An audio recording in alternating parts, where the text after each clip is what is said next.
Good morning, students. Today we are going to discuss the second part of phenols.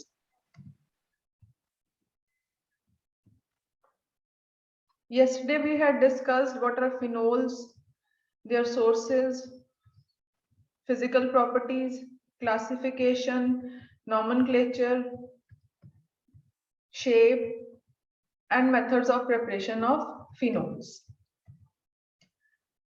Today we'll start with the reactions of phenols.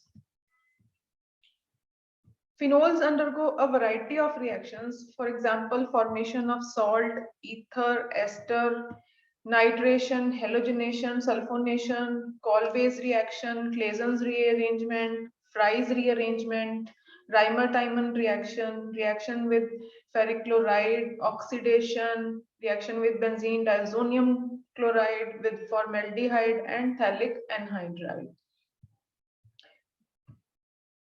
First reaction is reaction of phenols for the formation of salt. जब हम phenol लेते हैं और उसको react करवाते हैं with strong base, for example sodium hydroxide, तो हमारे पास क्या बनता है? Sodium phenoxide and water. ये हो गया फिनोल का salt which is sodium phenoxide. यहाँ पे हमने लिया सोडियम हाइड्रोक्साइड. अगर हम इसको weak base like sodium bicarbonate के साथ रिएक्ट करवाते हैं तो जो ये सोडियम फिनोक्साइड है ये नहीं बनता, ये रिएक्शन नहीं होती है. तो हमेशा सॉल्ट बनाने के लिए स्ट्रॉन्ग बेस की रिक्वायरमेंट है. Second reaction is formation of ether which is also called Williamson's ether synthesis. इसमें कैसे होगा? पहले हम एक फिनोल लेंगे, उसको हम सोडियम हाइड्रोक्साइड के साथ रिएक्ट करवाएंगे, हमारे पास सोडियम फिनोक्साइड बन जाएगा. Just like the previous reaction जिसमें हम सॉल्ट बना रहे थे. पहला स्टेप सॉल्ट बनाना ही है. देन इस सॉल्ट को हम क्या करेंगे? रिएक्ट कराएंगे विद एल्काइल हैलाइड. फिनोल का ईथर बनाने के लिए एल्काइल हैलाइड के साथ हम रिएक्ट करवाएंगे and it will give us phenoxy compound. Phenoxide ion बनेगा. पहले क्या होगा? फिनॉक्साइड आयन बनेगा, वो रिएक्ट करेगा विद, यहाँ पे हम ले रहे हैं ये इथाइल क्लोराइड है. इथाइल क्लोराइड के साथ सोडियम यहाँ से निकल जाएगा, क्लोराइड यहाँ से निकल जाएगा और ये इथॉक्सी ग्रुप यहाँ पे लग जाएगा. उसी तरह से अगर हम डाइमिथाइल सल्फेट के साथ सोडियम फिनॉक्साइड को रिएक्ट करवाएंगे तो हमारे पास क्या आएगा? एनिसोल. एक मिथाइल जो है वो यहाँ पे O के साथ लग जाएगा.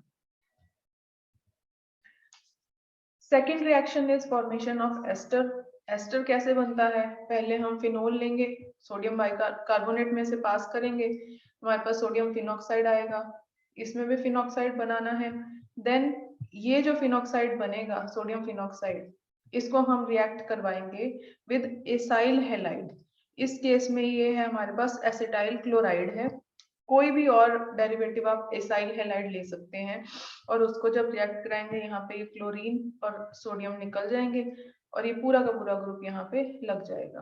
और अगर ध्यान से देखें तो C डबल बॉन्ड OO ये एस्टर ग्रुप ही है. दोनों तरफ हमारे पास इधर फिनाइल है, इधर एल्काइल है, तो फिनाइल एसीटेट बन जाएगा. This is formation of ester. उसी तरह से एक और एग्जांपल है एस्टर फॉर्मेशन की. अगर हम फिनोल के में एनहाइड्राइड डाल देते हैं तो हमारे पास एस्टर कैसे बनता है? इस तरह से. ये मॉलिक्यूल RCOOR यहाँ से टूटेगा और यहाँ पे हमारे पास RCOOH, एक तो एसिड ग्रुप निकल जाएगा. दूसरा जो हमारे पास यहाँ पे एक ग्रुप बचा RCOO, वो ऑक्सीजन के साथ जाके लग जाएगा और हमारे पास एस्टर बन जाएगा. नेक्स्ट रिएक्शन आती है हमारे पास इलेक्ट्रोफिलिक एरोमेटिक सब्स्टिट्यूशन रिएक्शंस. जैसे हमने पिछले यूनिट में डिस्कस किया था बेंजीन की एरोमेटिक सब्स्टिट्यूशन रिएक्शंस, उसमें क्या था? 3 स्टेप्स थे. सबसे पहला था जनरेशन ऑफ इलेक्ट्रोफाइल. पहले इलेक्ट्रोफाइल बनता है, फिर हमारे पास बनता है रेजोनेंस स्टेबलाइज्ड कार्बोकेटाइन इंटरमीडिएट. ये 3 रेजोनेटिंग स्ट्रक्चर्स बनाए थे हमने. और उसके बाद लॉस ऑफ प्रोटॉन हो जाता है, जो H ये लगा है वो निकल जाता है. अब फिनोल की इलेक्ट्रोफिलिक एरोमेटिक सब्स्टिट्यूशन रिएक्शंस में सबसे पहले हमारे पास आती है हैलोजिनेशन. मैकेनिज्म ऑफ फॉर्मेशन वही है इलेक्ट्रोफिलिक एरोमेटिक सब्स्टिट्यूशन का, अगर बनाना हो तो इसी तरह से आप बना सकते हैं, स्टेप 1, स्टेप 2 एंड स्टेप 3। क्या करेंगे, फिनोल लेंगे, उसमें से ब्रोमीन पास करेंगे इन द प्रेजेंस ऑफ वाटर, हमारे पास ट्राई ब्रोमो डेरिवेटिव बन जाएगा। हमने पहले डिस्कस किया है कि जो हमारा फिनोल है that is a powerful activating group and also an ortho para directing group. तो हमारे पास जो प्रोडक्ट आएगा वो ऑर्थो पैरा ही आएंगे। इस केस में हमारे पास जब हम ब्रोमीन वाटर के प्रेजेंस में डालते हैं तो ट्राई ब्रोमो डेरिवेटिव बनता है। अगर हम चाहते हैं कि एक ही ब्रोमीन लगे तो हम क्या करते हैं, उसको ब्रोमीन को कार्बन डाइसल्फाइड की प्रेजेंस में at low temperature, for example 5 degree centigrade पे फिनोल में से पास करते हैं, हमारे पास पैरा ब्रोमो फिनोल बन जाता है। Next is nitration of phenol. Nitration हम करेंगे नाइट्रिक एसिड की प्रेजेंस में एंड 25 डिग्री सेंटीग्रेड टेम्परेचर पे हमारे पास मिक्सचर ऑफ कंपाउंड्स आ जाएगा, ortho and para nitro phenol आ जाएगा। अब ये दोनों जो आइसोमर्स हैं इनको सेपरेट करते हैं हम कैसे, थ्रू स्टीम डिस्टिलेशन। इसमें क्या होगा, अगर आप ध्यान से देखें यहाँ पे OH है और ये नाइट्रो ग्रुप जो है आपका सेकेंड पोजीशन पे, मतलब ऑर्थो पोजीशन पे लगा है। अब हमने हाइड्रोजन बॉन्डिंग हमें बताया कि क्या होता है, ये हाइड्रोजन और इसका ऑक्सीजन ये आपस में हाइड्रोजन बॉन्डिंग शो करने लग जाएंगे, और उसी तरह से ये भी एक OH है, ये भी NO है, ये और भी मॉलिक्यूल्स होंगे इसके, उसके साथ हाइड्रोजन बॉन्डिंग शुरू कर देगा। हाइड्रोजन बॉन्डिंग की वजह से इनके दोनों के बॉइलिंग टेम्परेचर्स में डिफरेंस आ जाता है, तो उस डिफरेंस को हम यूज करते हैं और उसकी डिस्टिलेशन कर लेते हैं। कैसे करते हैं, फॉर एग्जांपल हम इसकी बात करें ऑर्थोनाइट्रोफिनोल की, इस केस में इंट्रामोलिक्यूलर हाइड्रोजन बॉन्डिंग हो रही है, ये एक ही मॉलिक्यूल के अंदर दो ग्रुप्स लगे हैं आपस में हाइड्रोजन बॉन्डिंग कर रहे हैं, उसकी वजह से क्या है, इसका बॉइलिंग पॉइंट जो है वो लो हो जाता है। और सेकेंड मॉलिक्यूल था हमारे पास पैरानाइट्रो, उस केस में क्या था, हमारे पास दो अलग मॉलिक्यूल्स पैरानाइट्रो के ही आपस में हाइड्रोजन बॉन्डिंग शो कर रहे हैं, इसको बोलेंगे इंटरमॉलिक्यूलर हाइड्रोजन बॉन्डिंग, जिसकी वजह से इसका बॉइलिंग पॉइंट हाई हो जाता है। दोनों के बॉइलिंग पॉइंट डिफरेंस ज्यादा में डिफरेंस होने की वजह से हम इसको थ्रू डिस्टिलेशन सेपरेट कर सकते हैं। नेक्स्ट हमारे पास आता है नाइट्रेशन करते हैं जब हम, सॉरी यहाँ पे हमने नाइट्रेशन की थी 20% नाइट्रिक एसिड के साथ, तब हमारे पास ऑर्थो और पैरा प्रोडक्ट बन रहे थे। जब हमने की नाइट्रेशन कंसंट्रेटेड नाइट्रिक एसिड के साथ तो हमारे पास ट्राई नाइट्रो कंपाउंड बन गया which is called picric acid. अगर 1 यहाँ पे ले 2 4 6 ट्राई नाइट्रो फिनोल, कॉमनली इसको पिक्रिक एसिड बोलते हैं। अब ये जो रिएक्शन है इसमें हमारे पास पिक्रिक एसिड बहुत कम क्वांटिटी में बनता है। अब पिक्रिक एसिड की क्वांटिटी बढ़ाने के लिए हम इसको क्या करेंगे, the phenol is first reacted with concentrated sulphuric acid. Phenol को कॉन्सेंट्रेटेड सल्फ्यूरिक एसिड के साथ रिएक्ट कराएंगे, वो क्या होगा, कन्वर्ट हो जाएगा इनटू फिनोल 2,4 डाइसल्फोनिक एसिड, उसकी सेकंड और फोर्थ पोजीशन ऑक्यूपाई हो जाएगी सल्फोनिक एसिड ग्रुप के साथ। फिर हमारी ये वाली पोजीशन जो है वो खाली बचेगी। इसको हम जब यहाँ पे सल्फोन लग जाएंगे इसको हम रिएक्ट कराएंगे विद नाइट्रिक एसिड, तो हमारे पास 2,4,6 ट्राई नाइट्रोफिनोल आएगा in good yield. Next reaction is sulphonation of phenol. Sulphonation of phenol में क्या है हमारे पास, अगर हम 25 डिग्री सेंटीग्रेड पे करते हैं तो हमारे पास ऑर्थो प्रोडक्ट डोमिनेट करता है, अगर हम उसको 100 डिग्री सेंटीग्रेड पे करते हैं तो हमारे पास पैरा प्रोडक्ट डोमिनेट करता है। रिएक्शन हमने इसकी सल्फ्यूरिक एसिड के साथ ही करवानी है, कंसंट्रेटेड सल्फ्यूरिक एसिड के साथ। Next reaction is Kolbe's reaction. Kolbe's reaction में क्या करते हैं हम, it is a carboxylation chemical reaction. मतलब पहले तो हम क्या करेंगे, फिनोल लिया, उसमें से सोडियम हाइड्रोक्साइड पास किया, फिनोल में से सोडियम हाइड्रोक्साइड पास करते हैं, सोडियम फिनॉक्साइड बन जाएगा। फिनॉक्साइड जब बन गया उसमें अंदर हम कार्बन डाइऑक्साइड पास करेंगे। जब कार्बन डाइऑक्साइड पास करेंगे अंडर हाई प्रेशर और फिर उसको हम सल्फ्यूरिक एसिड के साथ स्ट्रॉन्ग एसिड के साथ रिएक्ट करवाएंगे तो हमारे पास क्या आएगा, ये एक कार्बोक्सिलिक एसिड यहाँ पे लग गया, यहाँ पे OH ग्रुप, मतलब कार्बोक्सिलिक ग्रुप जनरेट कर लिया हमने इसमें। इस रिएक्शन को कॉल-बेस श्मिड रिएक्शन भी बोलते हैं या कॉल-बेस प्रोसेस भी बोलते हैं। अब हम इसका मैकेनिज्म करते हैं। ये था हमारे पास फिनोल, फिनोल में हमने सोडियम हाइड्रोक्साइड डाला, यहाँ पे O नेगेटिव, यहाँ Na लगा सकते हैं आप, नहीं भी लगाएंगे तो इट इज अंडरस्टूड कि फिनॉक्साइड आयन बन गया। फिर कार्बन डाइऑक्साइड का मॉलिक्यूल आएगा, ये बॉन्ड यहाँ शिफ्ट करेगा, ये यहाँ शिफ्ट करेगा, ये नेगेटिव चार्ज इस तरफ, ये डबल बॉन्ड बन गया, यहाँ पे जो बॉन्ड था वो मूव कर चुका था, तो ये H और COO नेगेटिव इस तरह से लग जाएगा, ये एक इंटरमीडिएट बन गया। अब इसमें क्या करना है, इसको फिर से रीअरेंज कर देना, ये H निकल जाएगा यहाँ से और इसके साथ जाके लग जाएगा OH COO नेगेटिव। तो हम इसमें जब एसिड डालेंगे तो हमारे पास COOH OH बन जाएगा। नेक्स्ट रिएक्शन हमारे पास आती है क्लेजन रीअरेंजमेंट। क्लेजन रीअरेंजमेंट में क्या है, it is reaction in which allyl phenyl ether is heated. ये हमारे पास एलाइल फिनाइल ईथर है, इसको हम हीट करते हैं at 200 degree centigrade, which leads to an intramolecular reaction to generate ortho allyl phenol. Allyl phenyl ether लिया, उसकी हमने 200 डिग्री पे हीट किया, यहाँ पे क्या होगा, OH जनरेट हो जाएगा, और ये जो सारा एलाइल ग्रुप है, एलाइल इसको बोलते हैं 1 2 3, और एक डबल बॉन्ड आ जाए तो दैट इज एलाइल ग्रुप। ये जो ग्रुप है रीअरेंज होके उसके एडजेसेंट कार्बन के साथ लग जाएगा, ऑर्थो एलाइल फिनोल बन जाएगा।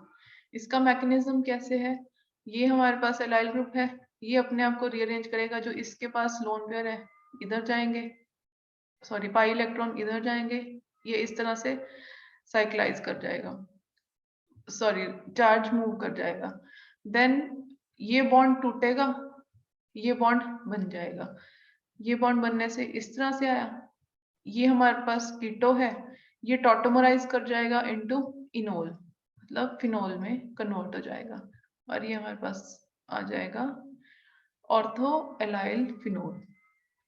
देन है हमारे पास क्लेजन रीअरेंजमेंट की सेकंड एग्जांपल, अगर मान लो ऑर्थो पोजीशन पे कोई ग्रुप लगा है, मिथाइल ग्रुप इस पे लगा है, वही लिया है एलाइल ग्रुप लगा है यहाँ पे, तो क्या होगा, इसकी जगह लगने के बजाय वो पैरा पोजीशन पे लग जाएगा, ये वाला ग्रुप हमारे पास ये आ जाएगा।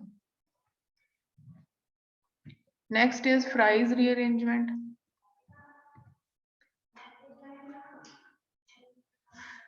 फ्राइज रीअरेंजमेंट में हम क्या करते हैं, phenolic ester of aliphatic and aromatic carboxylic acids when reacted with Lewis acid as catalyst undergo rearrangement to yield orthopara acyl phenols respectively। पहला स्टेप क्या है, इसमें हमने इसकी एस्टेरिफिकेशन कर दी, एसिटाइल क्लोराइड डाला, हमारे पास एस्टर आ गया, इस एस्टर के आगे हमने एल्युमिनियम क्लोराइड डाला, this is the Lewis acid. इसने क्या करना है, हमारे पास दो तरह के प्रोडक्ट बना देने हैं, ऑर्थो या पैरा एसाइल फिनोल। नेक्स्ट हमारे पास आता है Rymer timer reaction. Rymer timer reaction में क्या होता है, on treatment of phenol with chloroform in the presence of sodium hydroxide, a aldehyde group is introduced at ortho position of the benzene ring। जब हम chloroform और sodium hydroxide की presence में phenol को रिएक्ट करवाते हैं तो उसकी ऑर्थो पोजीशन पे हमारे पास एल्डिहाइड ग्रुप आ जाता है।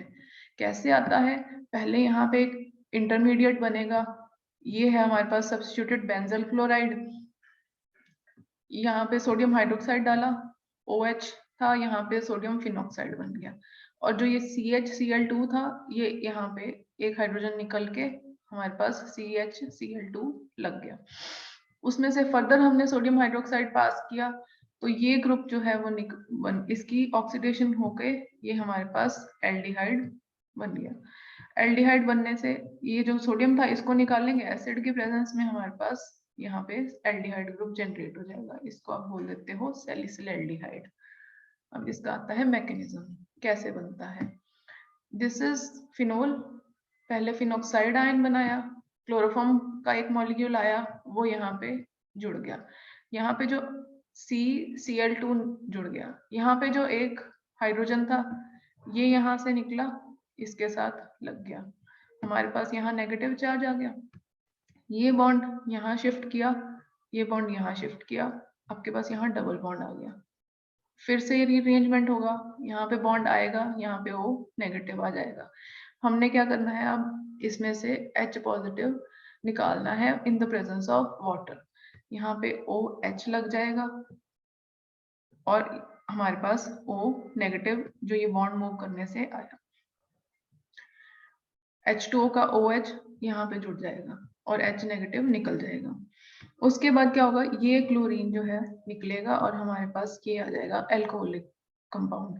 कीटो इनोल टॉटोमेरिज्म की अभी हमने बात की थी, तो ये इनोल फॉर्म में है, ये अपने आप को क्या करेगा, कीटो फॉर्म में कन्वर्ट कर लेगा, डबल बॉन्ड O आ जाएगा और ये बॉन्ड यहाँ को रीअरेंजमेंट होके इस तरह से आपके पास एल्डिहाइड ग्रुप जनरेट हो जाएगा। नेक्स्ट रिएक्शन हमारे पास आती है फिनोल की, that is reaction with benzene diazonium chloride. In this reaction benzene diazonium chloride को जब हम फिनोल के साथ रिएक्ट करवाते हैं इन the presence of sodium hydroxide and acid, तो हमारे पास पैरा हाइड्रोक्सी एजो बेंजीन बन जाती है। N double bond N already है, ये ट्रिपल बॉन्ड होता है, यहाँ पे ये डबल बॉन्ड बन जाएगा और यहाँ से इसको ये पोजीशन से पैरा पोजीशन पे इसके साथ N के साथ जुड़ जाएगा।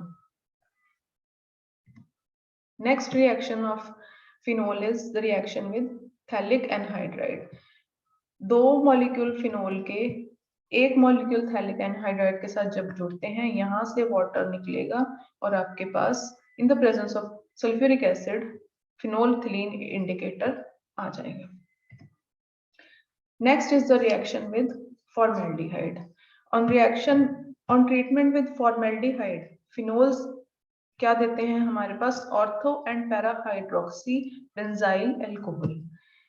ये जो हमारे पास HCOH है, HCHO होता है बेसिकली फॉर्मेल्डिहाइड, तो हमारे एक्वस सोडियम हाइड्रोक्साइड की प्रेजेंस में हमारे पास यहाँ पे CH2OH ग्रुप बन जाता है।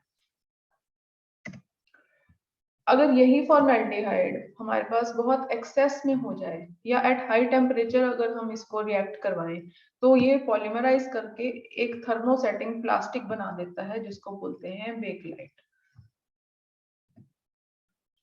Next reaction is oxidation. Phenols की जब ऑक्सीडेशन होती है in the presence of chromic acid और ऑक्सीजन, तो हमारे पास पैराबेंजोक्विनोन बनता है। Next is combustion of phenol. Phenols की जब कंप्लीट कंबस्शन करा देते हैं तो हमारे पास कार्बन डाइऑक्साइड और वाटर बन जाता है। Then on reduction phenols give benzene and zinc oxide. Zinc oxide की प्रेजेंस में हम रिडक्शन कराएंगे at the temperature of 400 degree centigrade, it will give benzene. और विद डायजोमीथेन फिनोल्स क्या देते हैं हमारे पास, anisole. In the presence of boron trifluoride, BF3 की प्रेजेंस में हमारे पास एनिसोल बनता है। So these were the reactions of phenol. Next topic is acidity of phenols. Acidity of phenols को डिटरमिन कैसे करते हैं, using pKa value. What is pKa value? pKa value indicates the strength of N acid, मतलब acid कितना strong है वो बताएगी हमें pKa वैल्यू। pKa वैल्यू होती क्या है? pKa value is the negative base 10 log of acid dissociation constant Ka of a solution. pKa is the negative log 10 of Ka. Ka क्या होता है, अगर आपको ध्यान हो, ये एक हम एक्वस रिएक्शन शो करते हैं एसिड की, एसिड ने टूटना है into H positive and A negative में, तो Ka is the dissociation constant. H A की कंसंट्रेशन इनटू A की H पॉजिटिव की कंसंट्रेशन एंड A नेगेटिव की कंसंट्रेशन डिवाइडेड बाय एसिड की कंसंट्रेशन, अनडिसोसिएटेड एसिड की कंसंट्रेशन पे डिपेंड करता है Ka। जितनी ज्यादा इसका जो नेगेटिव लॉग होगा that will be pKa। Smaller the value of pKa की वैल्यू जितनी कम होगी उतना ही स्ट्रॉन्ग एसिड होगा। This is a scale showing pKa and Ka values. जितनी कम वैल्यू होगी, नेगेटिव तक जा रहा है ये स्केल, उतना स्ट्रॉन्ग एसिड होगा। अगर इस तरफ को जाएंगे टुवर्ड्स राइट तो एसिड की स्ट्रेंथ जो है वो कम होती जाएगी। अब किसी भी कंपाउंड की एसिडिटी हम कैसे जानते हैं? हमने ये इक्वेशन देखी Ha, इसमें H पॉजिटिव निकल रहा है। जितनी इजीली H पॉजिटिव निकलेगा that will determine the acidity of a compound. जब हम फिनोल को वाटर में डिसॉल्व करते हैं तो वो क्या करता है? फिनॉक्साइड आयन बनाता है। अब ये रिएक्शन, आप अगर इसका एरो देखें तो ये इस तरफ वाला एरो जो है बड़ा है, मतलब फिनॉक्साइड आयन की तरफ जो एरो जा रहा है दैट इज बिगर, और ये जो है छोटा सा बनाया है। रीजन इज कि ये जो रिएक्शन है फिनॉक्साइड आयन के बनने को फेवर करती है। ये कैसे होता है हम आगे डिस्कस करेंगे। पहले हम देख लेते हैं रेजोनेंस स्ट्रक्चर्स ऑफ फिनोल। ये फिनोल है, इसकी 5 रेजोनेटिंग स्ट्रक्चर्स बनेंगी। इसके ऊपर ऑक्सीजन के ऊपर लोन पेयर्स हैं, ये लोन पेयर्स यहाँ पे देगा अपने, इसके ऊपर पॉजिटिव चार्ज आएगा, डबल बॉन्ड आएगा, फिर ये चार्ज जो है रिंग में मूव करता जाएगा एक पोजीशन से दूसरी पोजीशन पे, और ये आपके पास इस तरह से रेजोनेटिंग स्ट्रक्चर्स बन जाएंगी। अब इसमें जो 3, 4 और 5 हैं, ये जो रेजोनेटिंग स्ट्रक्चर्स हैं ये कम कंट्रीब्यूट करती हैं। क्यों? क्योंकि इनमें जो है चार्ज सेपरेशन ज्यादा है। ये पॉजिटिव चार्ज यहाँ है, यहाँ है। आगे हम देखते हैं फिनॉक्साइड आयन की। This is the resonance form of phenoxide ion. जैसे अब यहाँ पे फिनॉक्साइड आयन पे यहाँ कुछ नहीं लगा, O पे नेगेटिव चार्ज है, लोन पेयर्स भी हैं, ये इसमें यहाँ पे ऐसे चार्ज मूव करेगा, नेगेटिव चार्ज यहाँ आया, फिर यहाँ आएगा, फिर यहाँ आएगा, इस तरह से ये चार्ज जो है वो घूमता रहेगा। अगर आप ध्यान से देखें तो इसमें जो है आपके लोन पेयर्स, इसकी रेजोनेंस जो हो रही है या जो डीलोकलाइजेशन हो रही है इलेक्ट्रॉन्स की, उसमें कंट्रीब्यूट कर रहे हैं। मतलब उसका जो पाई इलेक्ट्रॉन क्लाउड है उसको एक्सटेंड करा रहे हैं। उसकी वजह से जो इसकी रेजोनेटिंग स्ट्रक्चर्स हैं ये ज्यादा स्टेबल होती हैं एज कंपेयर टू फिनोल्स। इस वजह से फिनॉक्साइड आयन बनना फेवर्ड होता है। अगर इन दोनों को हम साथ साथ देखें तो यहाँ पे इस तरह से रेजोनेंस हाइब्रिड बन जाएंगे दोनों के, पहले फिनोल का फिर फिनॉक्साइड का। तो इससे हमें क्या पता चलता है कि फिनॉक्साइड आयन जो है that is resonance stabilized as compare to phenol. इसी वजह से phenols show acidic character. Phenoxide ion बनेगा मतलब H पॉजिटिव रिलीज हो जाएगा और वो एसिडिक कैरेक्टर उसका शो करेंगे।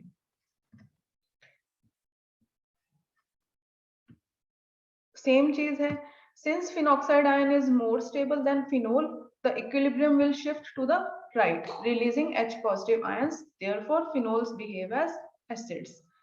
वही रिएक्शन दोबारा है, ये इस तरफ को शिफ्ट करेगा equilibrium because phenoxide ion formation is favoured. अब हम बात कर लेते हैं फिनोल्स की और एल्कोहल्स की। दोनों में से कौन सी ज्यादा एसिडिक है, कौन सी लेस एसिडिक है? The negative charge in phenoxide ion is spread throughout the benzene ring and therefore it is effectively dispersed. This charge delocalization is stabilizing factor in phenoxide ion. जो नेगेटिव चार्ज है phenoxide का वो पूरी ring के ऊपर spread है, हमने अभी डिस्कस किया, डीलोकलाइजेशन हो जाती है, उसका इलेक्ट्रॉन क्लाउड जो है वो एक्सटेंड हो जाता है, जिसकी वजह से फिनॉक्साइड आयन जो है वो स्टेबल होता है और फेवर्ड होता है बनना। लेकिन जब हम एल्केन की अल्कोहल की बात करते हैं उस केस में हमारे पास कोई रेजोनेंस नहीं होती है। एग्जांपल ले लो आप साइक्लोहेक्सेनोल की, इसमें कोई डबल बॉन्ड है ही नहीं, सिर्फ इसके ऊपर लोन पेयर्स पड़े हैं, वो अकेले क्या कर लेंगे, कोई रेजोनेंस नहीं शो कर पाएंगे। तो ये जो है उतना एसिडिक नहीं होगा एज कंपेयर टू फिनोल। अब इसकी अगर हम pKa वैल्यू देखें, फिनोल की 10 है और साइक्लोहेक्सेनोल की 16 है। जितनी कम pKa वैल्यू होगी उतना स्ट्रॉन्ग एसिड होगा। Therefore, alcohols are less acidic than phenols as alkoxide ion is not favored as it is not resonance stabilized. This is all for today. बाकी का फिनोल्स का जो पार्ट है हम नेक्स्ट लेक्चर में डिस्कस करेंगे।